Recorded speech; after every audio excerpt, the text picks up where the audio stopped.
So, good morning, students. Today we are going to see the topic is Spark SQL and data frames.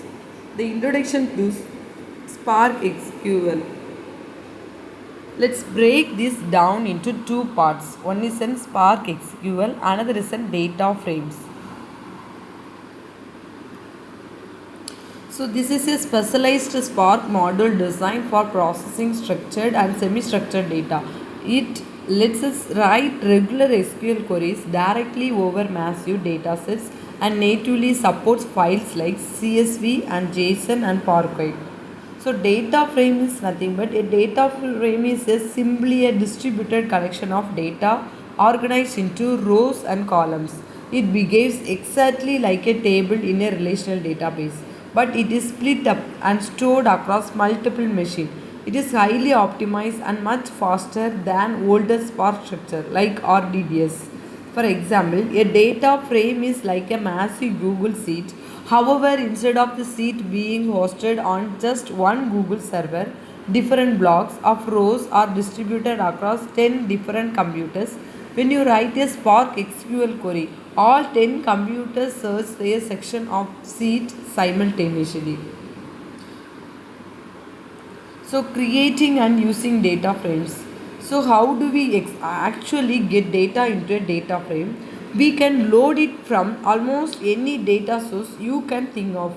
Flat files like CSV or JSON, highly compressed format like PowerPoint, or a traditional relational database and queue tables. Once the data frame is created, we can perform standard programming operations on it, such as selecting columns, sorting records, grouping data, or joining tables. For example, imagine an e-commerce company doing a customer data analysis.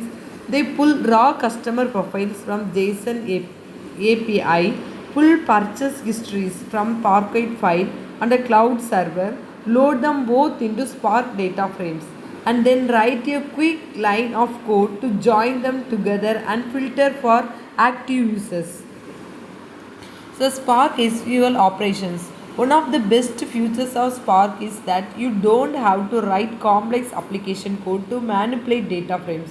You can register a data frame as a temporary view and write the standard relational SQL commands like select, where, group by, order by, and join Spark automatically. Takes your paste SQL query, run it through an internal optimizer.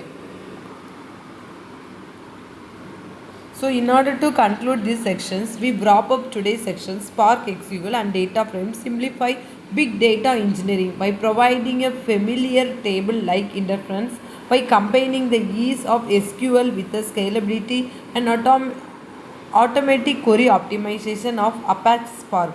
You can easily process terabytes of data with just a few lines of clean, readable code. Thank you.